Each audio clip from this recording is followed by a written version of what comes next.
Doug. Yeah, Mr. Doug's down there. Mr. Doug. He's right there.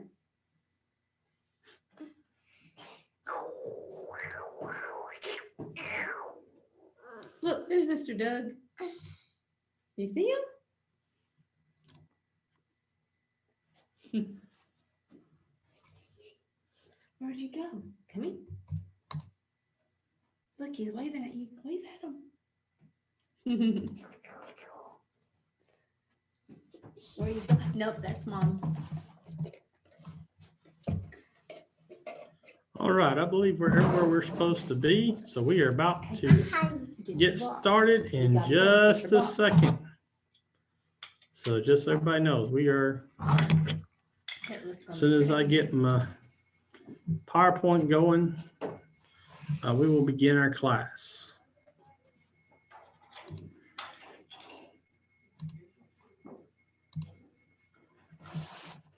All right.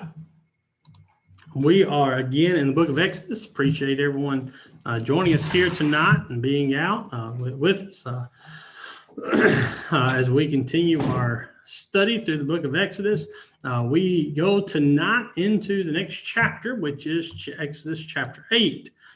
We have been looking at Exodus, and we began looking at this book and seeing what God has been doing. And we're going to see again tonight a little bit of a shift in that we're going to our next 3 plagues. And these plagues are very interesting because there's no formula to how God does them. Because you're going to see, and I'll try to point this out as we go through, there are certain plagues that God gives Pharaoh a warning, they're coming. And then God gives Pharaoh a chance to relent, to change his mind about letting his people go. Then there's other plagues where the plague comes without warning and it leaves about the same way. So we're going to see some very interesting thoughts about that tonight. As I said, we looked last week at the changing the Nile to blood. That from the indication of text lasted for a week. And we saw Pharaoh's reaction to that. And again, we're going to see similar reactions tonight as he goes into the next few plagues. And the plagues we're going to look at tonight are the second plague, which is the frogs, the third plague, which is the gnats or another insect, and the fourth one is the idea of flies. So we begin in Exodus chapter 8. We begin in verse 1. Verse 1 says, "Then the Lord said to Moses, go into Pharaoh and say to him, thus says the Lord, let my people go that they may serve me. But if you refuse to let them go, behold, I will plague all your country with frogs. The Nile will swarm with frogs that shall come up into your house and into your bedroom and on your bed and into the houses of your servants and your people and into your ovens and your kneading bowls. The frogs shall come up upon you and on your people and on all your servants. And the Lord said to Moses, say to Aaron, stretch out your hand with your staff over the rivers, over the canals, and over the pools, and make frogs come up on the land of Egypt. So Aaron stretched out his hands over the waters of Egypt, and the frogs came up and covered the land of Egypt. But the magicians did the same by their secret arts and made frogs come up on the land of Egypt." Now, we notice here that we have another interesting thing that's going to happen in the book of Exodus, is that there are certain times that the writer of Exodus will only tell us a part of what happened, and I don't mean that negative or take something away from what the Exodus writer is doing, but the idea is there's certain times that he will only tell us one side. And what I mean by that is this: you look at this passage, you look from verse 1 to about verse 5, God tells Moses to go to Pharaoh. God tells him. And we never read about Moses actually going to Pharaoh, but our assumption is that Moses does exactly what God tells him to do, because when you get to verse 6, and we'll skip ahead there again real quick, in that God tells Moses what to tell Aaron to do, and then verse 6, we see Aaron do that. And the implication is that if Aaron did that part, then Moses and Aaron did the first part as well. Now, let's go back and let's talk about what Moses and Aaron did. You notice again, the Lord told Moses to go to Pharaoh. What we're going to see is sort of an interesting thing is Pharaoh is going to get tired of seeing Moses, because every time Pharaoh sees Moses now, Moses is bringing something dreadful, something harmful, something bad upon his people. And so God tells Moses, you go to Pharaoh and you tell him that the Lord says, the Lord that turned the Nile to blood, says to you, let my people go. Let my people go that they may serve me. Again, God is asking for Pharaoh to let people go on a 3-day journey, a 3-day trip to have a feast and then have a time of feasting and come back. But he says in verse 2, gives Pharaoh a warning. But if you refuse to let them go, behold, I will plague all your country with frogs. Now, what's interesting about the idea of the frog is that we're going to see the frog and the Nile and some of these other things we're going to see are emblems of the Egyptians of good fortune or gods. The Nile was viewed as a god. The frogs were viewed as it was a pagan god too. There was a goddess made after a frog that was used to that was used by women who were giving birth to children. This frog goddess's idea was that she was a blessing to childbirth, that if you had this idol upon you, you wore something of the frog, then you would be blessed and your pregnancy and your childbirth would go easy. And so God used another one of the gods of Egypt to turn against Egypt. Now, Egypt, being beside the Nile, was not unaccustomed to frogs. What happens typically in Egypt is when the rainy season comes and the Nile floods, that the frogs multiply like crazy, because what happens is the Nile reaches its flood stages, and then when it goes back down, it traps pools of water near the riverbanks and in the land. And what would happen in these pools of waters is that the frogs then would multiply, and they would lay all their eggs in that pool of water, and those eggs would grow and develop into frogs. And so they were used to seeing this animal, but the amount that they see here is what they're not used to.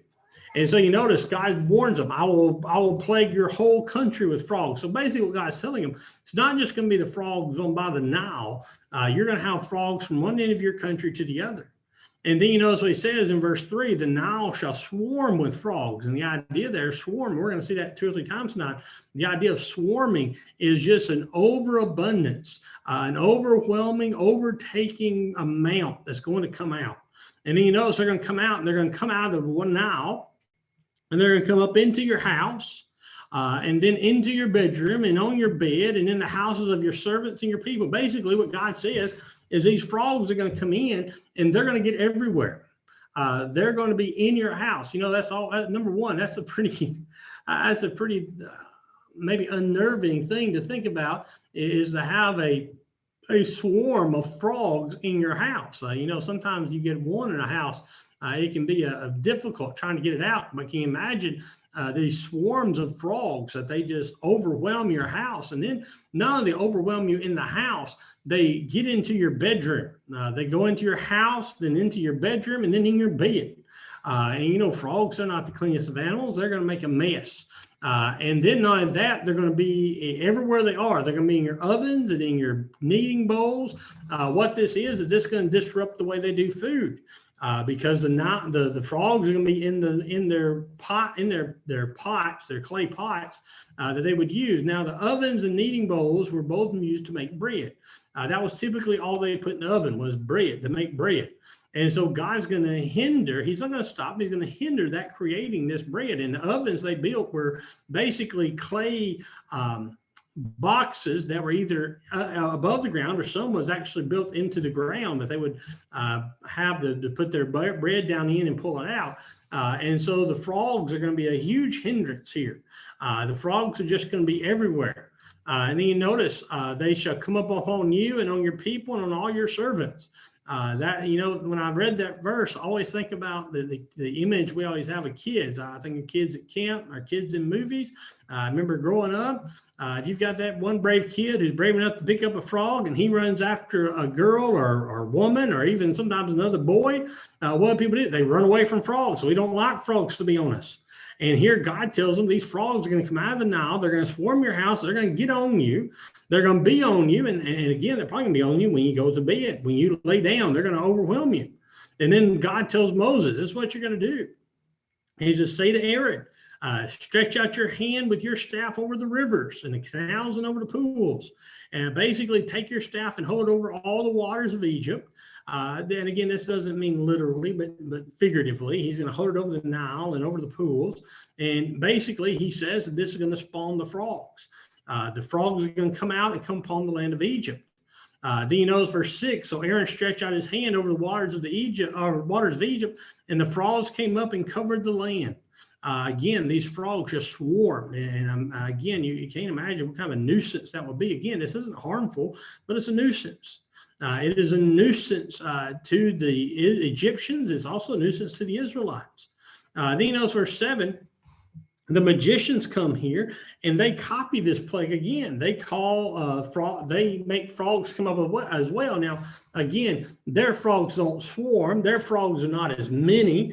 Their frogs are not as overwhelming as God's frogs, but they copy the plague. They copy the plague. They copy the miracle. Again, how they do this, we don't know, but their copying is a faulty copy because it's not as powerful as God's. Now, I was reading something today that made a thought that I never thought about before, and it said you think that these magicians really had power, they wouldn't copy the plague, and again, they couldn't have done this anyway, but you think if they were really wanting to show their power of their gods versus the true God, then what they would have done is they would have done a miracle, a trick, not to create more frogs, but to get rid of God's frogs. But instead of getting rid of frogs, they create more frogs. Well, you know the story. Pharaoh sees this, and Pharaoh's reaction to this is that his heart is turned against God. But what he does first is notice verse 8. Then Pharaoh called Moses and Aaron and said, "Plead with the Lord to take away the frogs from me and from my people, and I will let the people go to sacrifice to the Lord." And Moses said to him, "Be pleased to command me when I am to plead for you and for your servants, for your people, that the frogs shall be cut off from you and your houses and be left only in the Nile." And he said, "Tomorrow." Moses said, "Be it as you say, so that you may know that there is no one like the Lord our God. The frogs shall go away from you and your houses and your servants and your people. They shall be left only in the Nile." So Moses and Aaron went out from Pharaoh, and Moses cried to the Lord about the frogs as he agreed with Pharaoh. And the Lord did according to the word of Moses. The frogs died out in the houses, the courtyards, and the fields.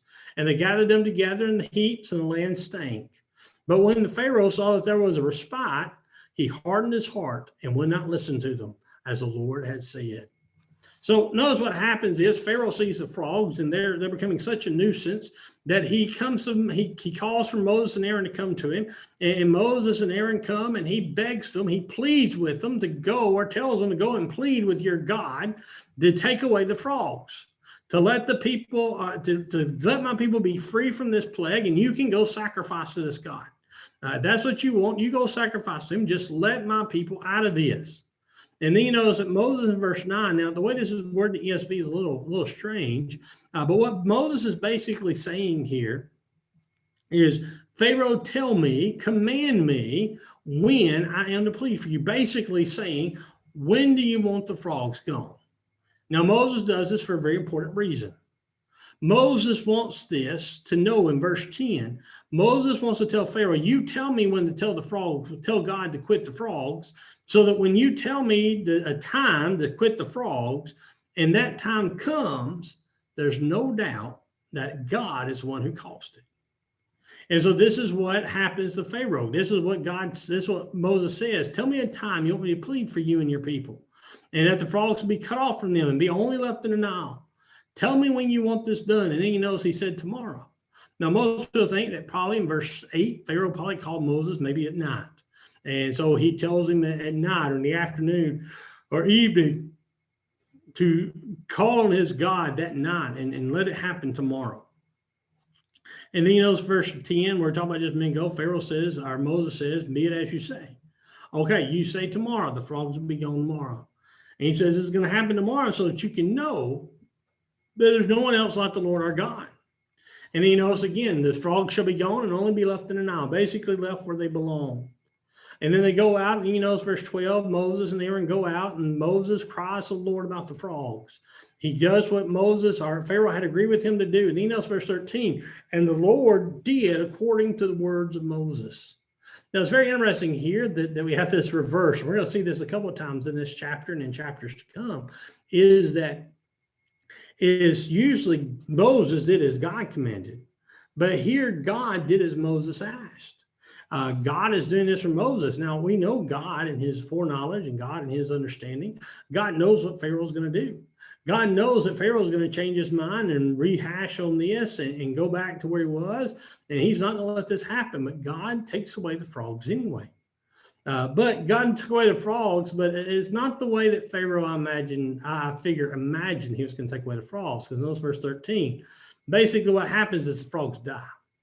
The frogs, wherever they are, in the house, in the bedroom, in the bed, in the cabinets, in the bowls, in the ovens, everywhere they are, notice the houses, the courtyards, the fields, wherever these frogs are, God just kills them. They all die. And they all die, and they create a problem. Because you notice they gathered them together in heaps, gathered them together in big piles, and they stink. The land stank. Now, this is the second time the land of Egypt has stank. You remember before when the Nile was turned into blood, the Nile stank. It said the land stank, the river stank. And now you have all these dead frogs that are piled up and just decaying, and the land gets this stench to it. And Pharaoh sees this, and Pharaoh realizes this is sort of an insult. That Pharaoh asked for Moses to take these frogs away, but yet the frogs didn't go away, they just died. Now he's left to deal with the cleanup. And then verse 15, he sees that the frogs have died. And this is part of the story we all know, but you got to imagine how this must have felt for Moses, is that when Pharaoh saw that God took the frogs away, he changes his mind again. He hardens his heart and does not listen to them. He refuses to let the people go. And so here you have again Pharaoh denying God, denying what God told him to do. And so here's a picture, and I'll try to show you a picture for every plague of an idea of what this may have looked like, the Egyptians. And so Moses does this plague. Again, the interesting thing about these plagues is, like I said, the Nile takes a week. We're not told how many days the frogs are on the land. But apparently there's some time in between these plagues, and there's some times between when these plagues hit. Some people think that this could have took up to a year, that God sort of does almost like a plague a month, in that God spreads this out. So it's not just, he doesn't overwhelm them. And again, that's the other thing about God, is he doesn't do this where he brings Egypt to its knees and cripples the country and the economy, but he does this slowly. Every time they go through one plague, they're able to recover, and then the next plague hits them. And that's, again, to keep Egypt from just going under, because, again, if Egypt goes under, Egypt has major problems, then Israel's going to follow its footsteps. Israel's going to get hurt just as much. The next plague we see is the third one. And this is an interesting one, because remember, God told them in the Nile and in the frogs, you go tell Pharaoh, go warn Pharaoh. Here you notice verse 16, then the Lord said to Moses, say to Aaron, stretch out your staff and strike the dust of the earth, so that it may become gnats in all the land of Egypt. And they did so.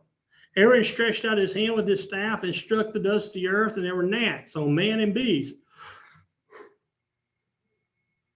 All the dust of the earth, became gnats in all the land of Egypt. The magicians tried by their secret arts to produce gnats, but they could not. So there were gnats on man and beast. Then the magician said to Pharaoh, this is the finger of God. But Pharaoh's heart was hardened, and he would not listen to them as the Lord had said. So basically, God comes to Moses again and says, okay, Moses, it's time for the next plague. Again, we're not given a time frame of when the last plague ended and this plague began. But apparently the last plague has come to its conclusion, and then the third plague hits sometime later. Moses tells Aaron to go out and follow God's command to take out his staff, that same staff that he's turned the blood to water, same staff that turned to a snake, the same staff we're going to see on throughout Israel's history, that he's going to take it and he's going to strike the dust of the earth. He strikes the ground and creates these swarms. Now, the interesting thing about this word gnat is that there's no real consensus of what this gnat is, what this bug is. Some translations say gnat. I think some may call it a fly. Basically, what this is this is some kind of animal or some kind of insect. We don't know what it is, some kind of swarming insect.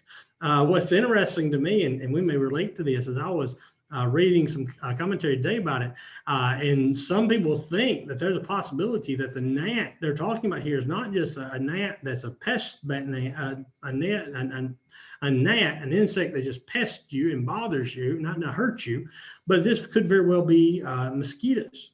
That there is a definite chance that this word could describe a mosquito. And again, the mosquitoes fit this description. That they're going to land on man and beast. They swarm, they cover land. And so they go like dust in the air. You know, when you see a swarm of mosquitoes, there's a big colony.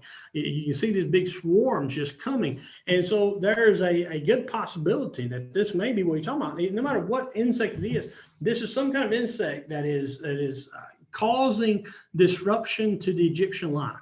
It's not just some nuisance that they can just push away, but it's probably something, again, all the ones that give this idea of gnat is it's some kind of animal or some kind of insect that would bite. This is a something that's causing displeasure.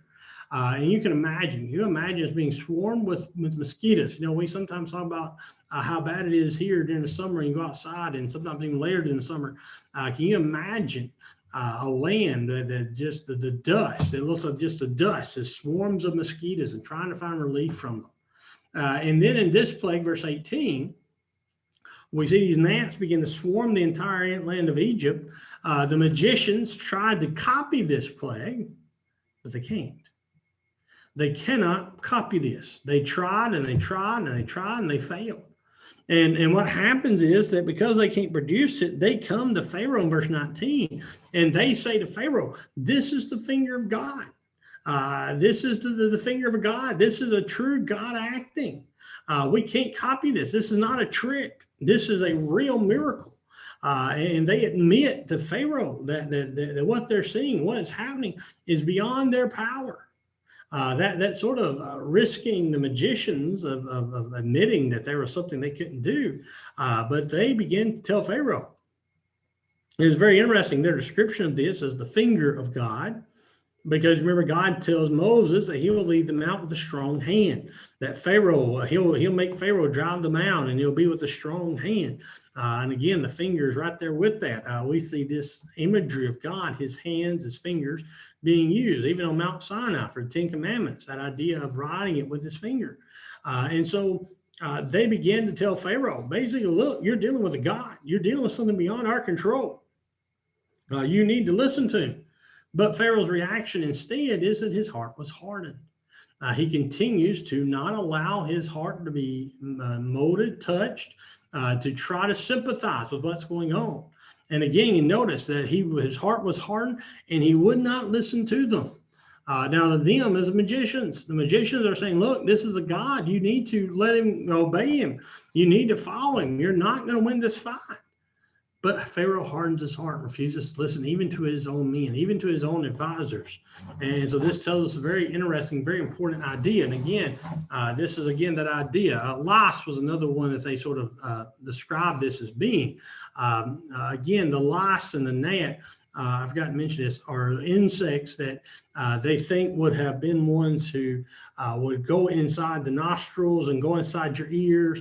And they would go in, there's a certain kind of gnat they had in that area that could go in and cause problem with your eyes. It would basically go after your face and find any opening it could and try to come in, go inside of it. And so very discomforting thing to do. And this is the idea. Again, it's not a plague that's going to kill, but it's a plague that discomforts. A plague that demonstrates that there's a God and he's trying to get Pharaoh to listen. From there, we get into verse 20 to get to the last plague of this book, and that is verse 20. Fourth plague. Then the Lord said to Moses, rise up early in the morning and present yourself to Pharaoh. As he goes out to the water, and say to him, thus says the Lord, let my people go that they may serve me. Or else, if you will not let my people go, behold, I will send swarms of flies on you and your servants and your people and into your houses. And the houses of the Egyptians shall be filled with swarms of flies, and also the ground on which they stand. But on that day, I will set apart the land of Goshen where my people dwell. so that no swarms of flies shall be there, that they may know that I am the Lord in the midst of the earth. Thus I'll put division between my people and your people. Tomorrow this sign shall happen. And the Lord did so. And there came great swarms of flies into the house of Pharaoh and into his servant's house throughout all the land of Egypt. The land was ruined by the swarms of flies. So we go back to look at this, and God again comes to Moses, and again God tells Moses to do something. We're not told that Moses does it exactly, but the assumption is he does. And God tells Moses, get up early in the morning and go meet Pharaoh when he goes down to the river. This is a repeat of the first plague. And I believe the seventh plague, he's going to do this again. God's going to tell him, go meet Pharaoh at the river. So apparently every day Pharaoh goes out to the river. Again, what for, we don't know. But he goes out to the water, maybe to relax, maybe to bathe, maybe to do something we don't know, to survey something. But he says, when he goes out to the water, you be there at the river's edge. You tell him to let my people go. And again, notice over and over again, every time God sends Moses to Pharaoh, it's the same thing. Let my people go. Let my people go. Let my people go. And then you notice verse 21, he says, or else if you will not let my people go, I will send flies on you. Now, we sometimes take the idea of flies as being household flies. That's not the flies we're talking about here. Most likely what these flies are more of like what's called a gadfly. Gadfly is a fly that was in their area. It's sort of similar. The best correlation we can have is to a horsefly. They're flies that bite. They're flies that inflict some damage. Again, it's not major, nothing's going to kill somebody, but it is enough you're going to notice it. And so the gadfly is another interesting thing that happens because there was an honor in the Egyptian army of being the emblem of a fly, the emblem of the fly, the gadfly. And what this was is they viewed the gadfly as being persistent, being tenacious, and not giving up. And therefore, they had awarded their warriors this honor of the medal of the fly, of showing that they were tenacious, that they were not going to easily give up. So this, again, was an animal that they held in high esteem. And so what happens is that these flies come in, and again, you notice that God gives a time frame. He tells them that we'll get time frame in a minute. Again, that these swarms of flies will be on you, your servants, your people, in your houses, and in the ground. Basically, they're going to be swarming everywhere. And again, there's that idea of swarming. They're going to be so many and so great of a number that the Egyptians are not going to be able to handle this. And then you notice, but on that day, God says, here's something else.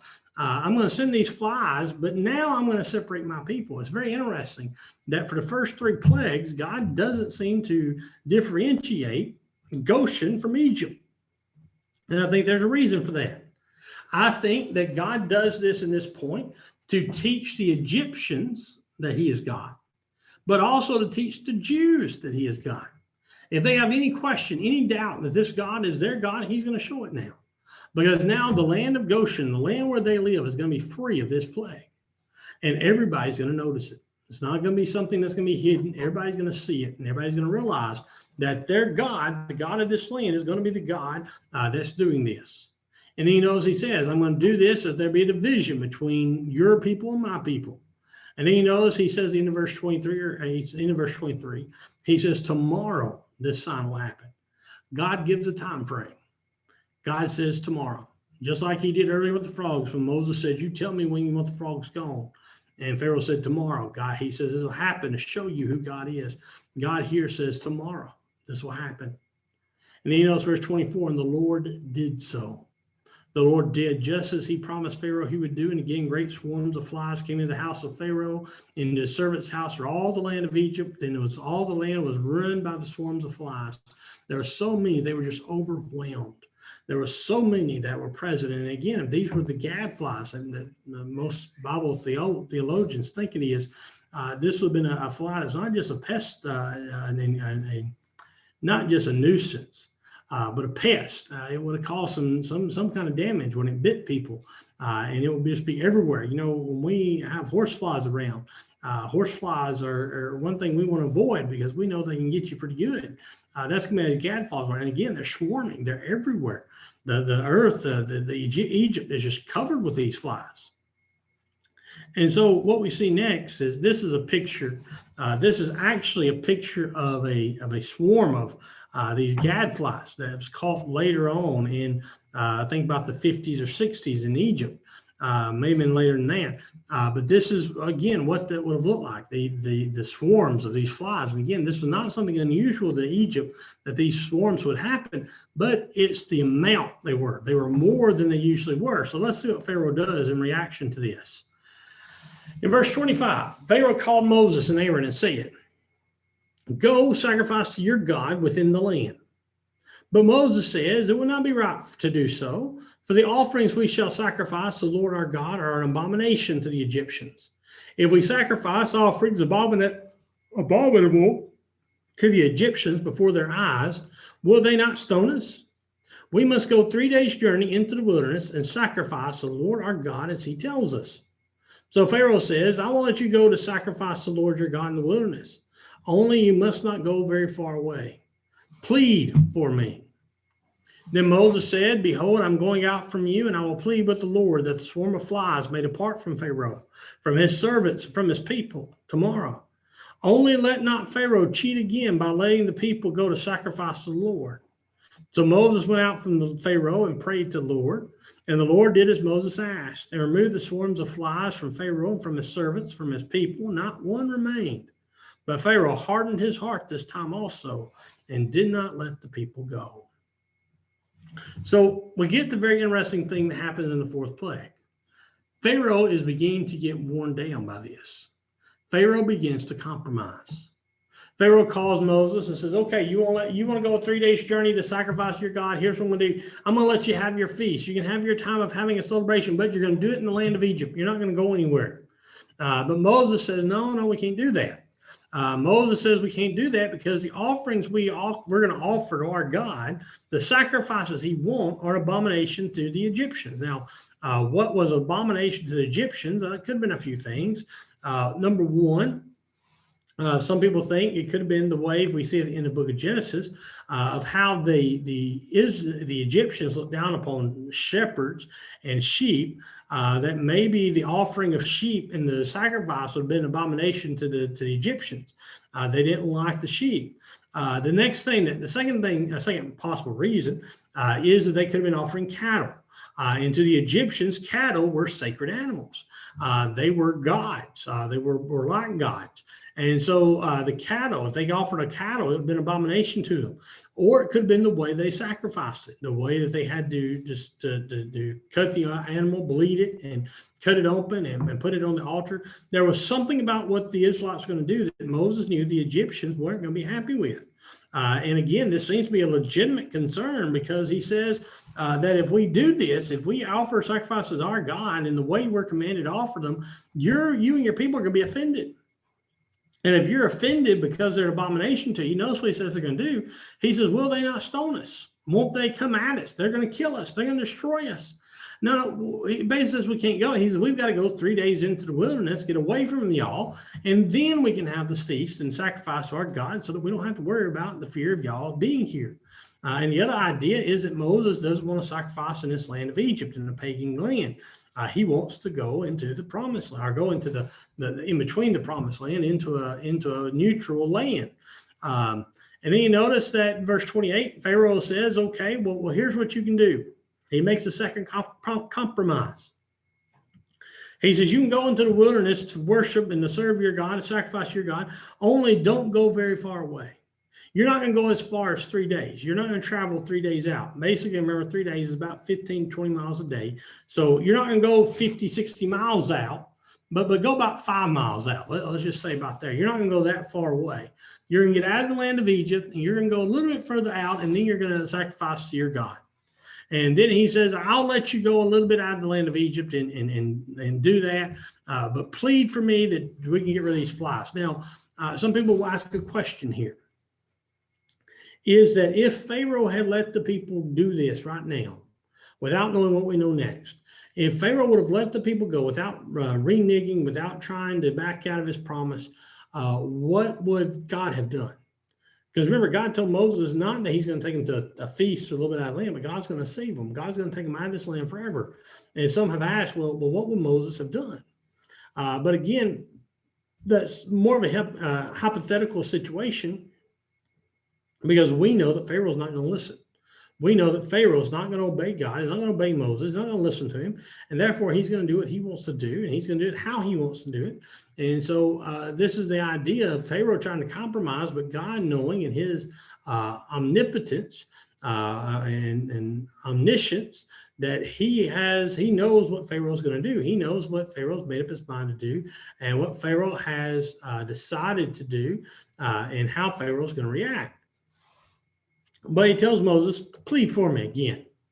And you notice that Moses goes out and he says, I'll plead with you again. The flies can depart from you and all the people again tomorrow. I'll plead with you tomorrow. So when this plague ends tomorrow, you'll know where this is. But notice verse 29, at the end of this, Moses is catching on to Pharaoh. Moses is catching on to what Pharaoh does when he says, only let not Pharaoh cheat again. He says, okay, Pharaoh, you fooled me once. You get me. He said, the second time, no. He says, do not fool me again. Do not cheat me again. Do not deceive me again, is what he's saying. Or deceive the people again by not letting the people go to sacrifice God to the Lord. You asked for this to be parted for you so you can let the sacrifice. We kept the end of the bargain. You keep up yours. Then verse 30, so Moses went out and again prays to God to take the plague away, to spare Pharaoh and his people. And again, verse 31, we see God listening to Moses. God does what Moses asks. And again, it's not Moses commanding God to do it, but Moses is praying to God. He's keeping up his end of the bargain, what God wants him to do, because God wants to be shown that he did what he said he would do. He was true and faithful in all he did, that Pharaoh's the one who didn't listen. And so God removes all the swarms of flies from Pharaoh, his servants, his people. There's no flies remaining at all. And that's an interesting thing. That I've read and heard a preacher say before, that was a very interesting thought that maybe we miss sometimes, is that little phrase, not one remained, is that the insects, these flies, are so completely gone from the land of Egypt that there's a noticeable absence of them. There's a noticeable absence of these bugs being around.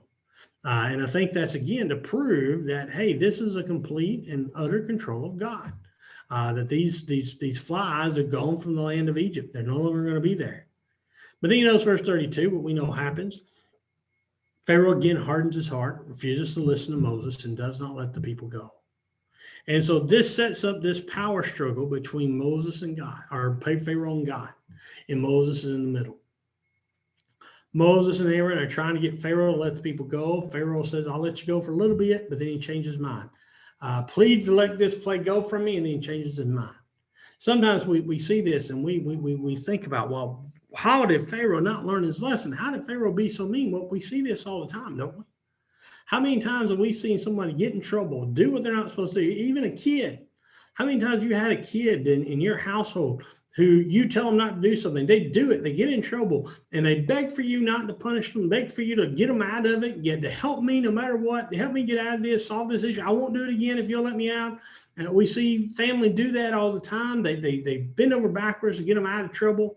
And then what happens very shortly after, they go right back in that trouble. And what do? They beg that same parent, please get me out again. If you'll get me out, I won't do it again. I won't do it again. And they'll plead and they'll bargain and they'll do whatever they can. We see this very thing happening today. But we see God using this to teach Pharaoh a lesson, but also teach the Israelites a lesson. God is demonstrating his power to Egypt and to the Israelites so they can realize and know who he is, what he will do, what he can do, and how he will save them and how he will protect them if they'll only listen to him. The other thing he's teaching them is that if you don't obey me, you don't follow me, you don't follow my commands, then you're going to be punished just like Pharaoh was. You're going to suffer the same consequences. You're going to suffer the same things. And that's sort of what we're going to learn here as we go through these plagues. Now, next week, we'll look at the next 3 plagues. We'll look at 5, 6, and 7. But for tonight, that's all as far as we're going to get to in Exodus chapter 8. I appreciate everyone being with us. Appreciate those on Zoom. Appreciate those on Facebook and YouTube. Again, we hope that you're having a good week. Remember, Sunday morning, we meet at 10 a.m. in our worship. We'd love to have you. If you can't get out and not getting out yet, remember we do this live on Facebook and YouTube then as well. And we'd love to have you there and help be there for us anytime you can. If there's anything you need, don't hesitate to call and let us know. But for tonight, we're going to stop right there. I hope you're all having a great week. I hope you're having a good time. And we hope to see you Sunday or next week.